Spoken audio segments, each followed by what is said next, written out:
Let's keep the nuclear debate going, with the coalition promising to move ahead with 7 domestic nuclear power plants, providing a clear choice now at the next election. As I mentioned, we're waiting to hear about the costings on that. But compared to renewables, it's likely to be pretty beneficial because they've got to put up transmission and storage. This model promised by Labor, the Greens and the Tills is pretty impractical and is already very expensive, already driving up power prices and giving us warnings about supplies. It's battles also all right around the country when it comes to environments being destroyed by renewables and transmission projects. Labor has this to say, though, about the coalition's plan. Basically, every expert in the world thinks that the opposition's plans are wildly optimistic, I should say. Nuclear is the most expensive form of power and it won't be available for 20 years.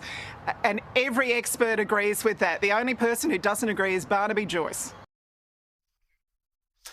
Well, let's go to Helen Cook, Principal of G&E Advisory, responsible for advising and negotiating commercial agreements for new nuclear plants. Helen, I think we could safely call you a nuclear expert, couldn't we? But apparently nuclear experts who support the option in Australia don't exist.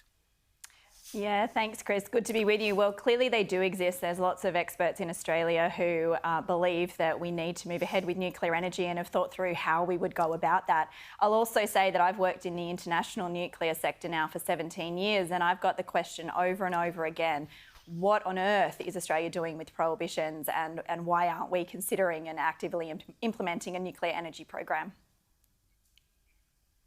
Yeah, it is bizarre. We're supposed to be a smart nation, a clever nation, a 21st century nation, and we want to, we want to excuse ourselves from this leading global technology where other countries are either getting on board or expanding their involvement. Now, you've given evidence today at this parliamentary inquiry into the industry. I see some observers say your evidence smashed it out of the park. Tell us what you told the inquiry.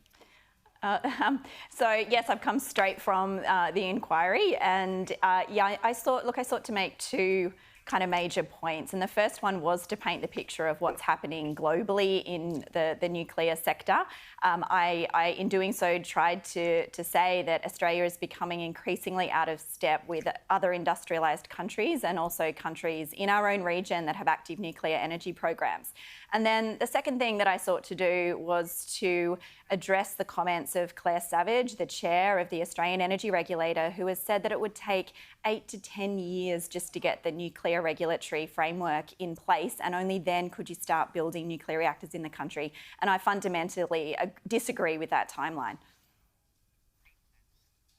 Yeah, you've talked to us about that before. That's your specialty, that regulatory framework. And as you've pointed out, we've already got the key elements of a regulatory framework in place here because we have a scientific and medical research reactor, have had for 70 years. We've also got a uranium mining and export industry. And I'm sitting here in Adelaide tonight in South Australia, where we have up in the north there at Olympic Dam, one of the largest uranium mines in the world, and where they also plan to build nuclear-powered submarines. So how could it not be possible in a state like this to also have a domestic nuclear power industry and the framework to control it and regulate it?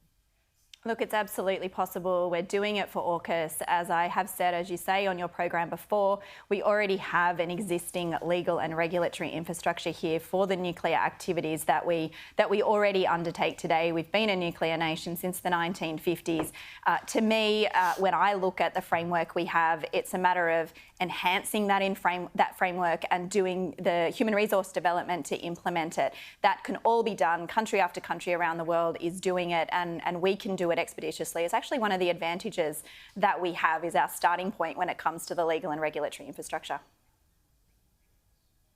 Well, this is one of the key points, as you mentioned, the human resources. Now, we've got nuclear experts who've worked here. We've spoken often to A.D. Patterson, who used to head up Australia's nuclear organisation, where he came in from South Africa. Others have had experience in the UK and elsewhere. So we've brought in expertise. We've got other people who are educated here and have extended their educations overseas and the like. So we have a good pool of expertise here, and we would obviously supplement it by bringing people in or sending others from Australia overseas for further experience and study. I mean, surely these issues also are very, very surmountable.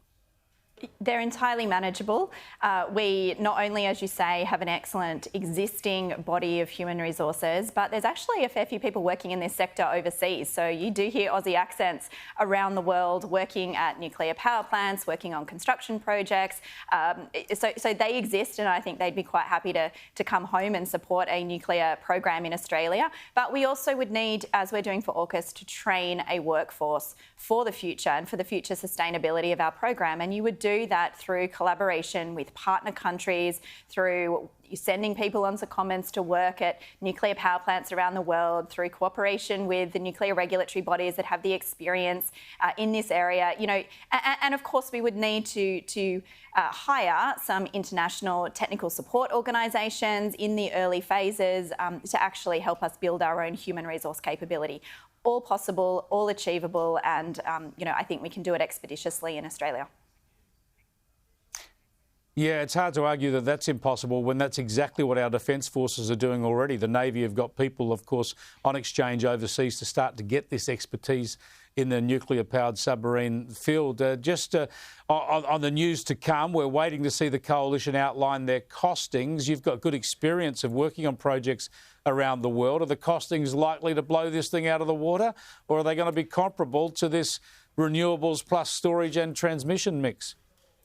Look, I think we wait to see what they are, but what I'm really happy about finally is that we're going to see an apples to apples comparison. So I think we're going to see now, or we have seen now, a costing of what the Labor plan looks like, and now we're finally going to see what the coalition plan looks like, and that will enable the Australian people to actually see what each of these different plans will cost on an apples to apples basis. And we really haven't seen that before. And of course, the gen cost only helps us with about 35% of what we pay at home in our electricity bill.